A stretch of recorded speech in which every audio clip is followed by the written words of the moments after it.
I'm motivated by fear. Fear of fear.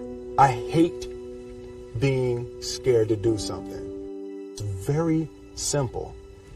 This is what I believe, and I'm willing to die for it. Yeah. Period. You can't be scared to die for the truth. The truth is the only thing that's ever going to be constant. And you can't fear what might happen to you if you were to tell the truth.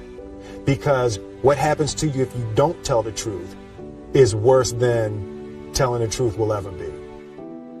The first step before anybody else in the world believes it is you have to believe it. There's no reason to have a plan B because it distracts from plan A.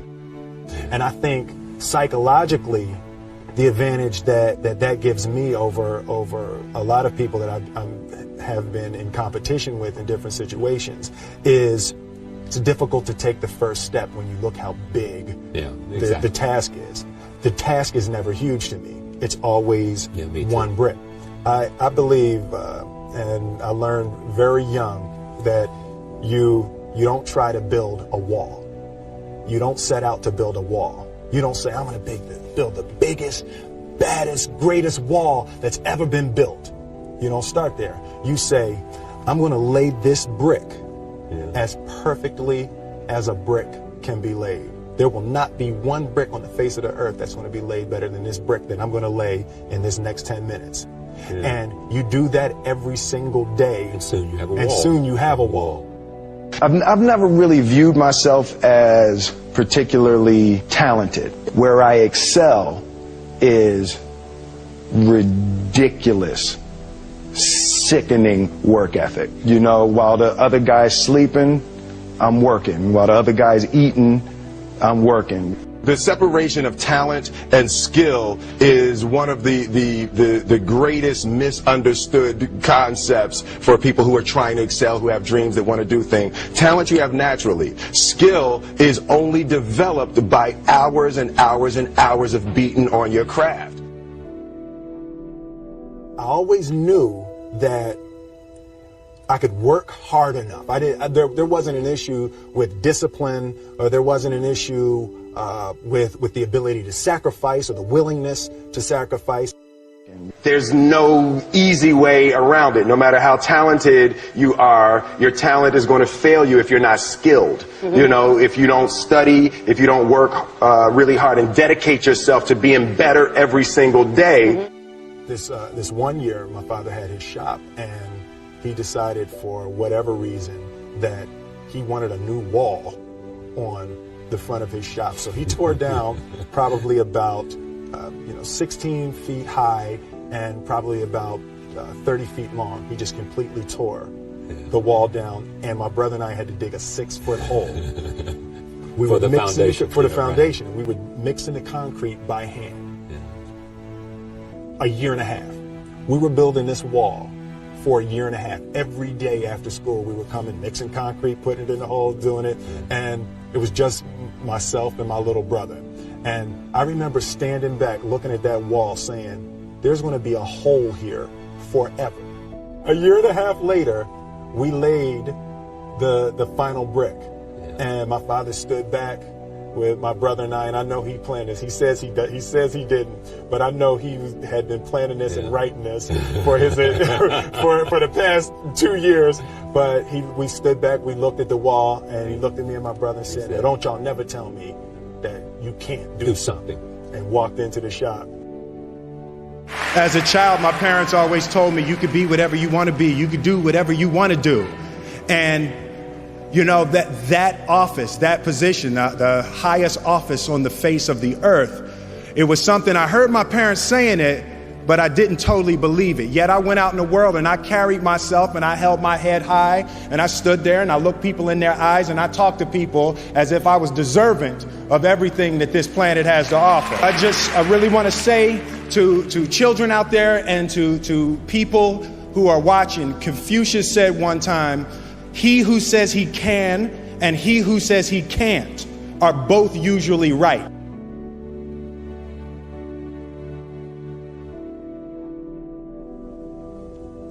having the opportunity to study greatness.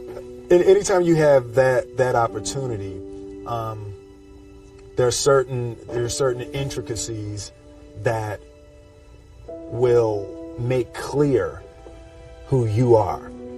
It becomes that much more clear who you are. The definition of who I am is very clear to me, and it also redefines who I want to be, in that I know for a fact that I'm stronger than I thought I was. You know, you can't help but ask yourself the question, what would I do if I was in Muhammad Ali's shoes? I'm not the best at anything. You know what I mean? Eddie Murphy is funnier than I'll ever be. Denzel is more powerful than I'll ever be. I think that my strength is I can do everything well. You know, I can do a little bit of everything, and that's what I concentrate on to be my strength. I'll never be able to compete with Denzel. I enjoy connecting with people and ideas, and you know, I have a mission statement. So every year for probably the past 10 years, I've worked out a mission statement for myself. And for the last few years, the mission statement has stayed the same, and it's been improve lives, right? So when I go into something, I'm looking for how the quality of this piece could potentially improve lives. But it's all along the way. It's when you make the movie and how you're interacting with people in the process. And, you know, the concept of improving lives runs through the center of everything I do. And then I realized that the way to improve lives is to continually improve yourself, right? So with that, every morning when I get out of the bed, you know, I haven't fixed everything in the world yet, so there's always something to do. I want my life, I want my work, my family, I want it to mean something. If you are not making someone else's life better, then you're wasting your time. You know, like your life will become better by making other lives better. A few months ago, I said that I believe that if I chose to, I could be the president of the United States. And I think as I've had a chance to intellectualize why I said that. Yeah. And I think that there's a certain delusional quality that all successful people have to have. You have to believe that something different than what has happened for the last 50 million years of history. You have to believe that something different can happen. The one thing that I truly tried to communicate in the interpretation of Ali is the complex simplicity of greatness. And how greatness is not this wonderful, esoteric, elusive, God-like feature that only the special among us will ever taste. You know, it's something that truly exists in all of us. Loss is bound to joy. Like pain and suffering are bound to joy. The being able to survive something is actually a big part of being able to find that next wave of joy. You appreciate smaller things. I hated being scared, you know, that I didn't want to even take the meeting. I just hated that being scared to do something.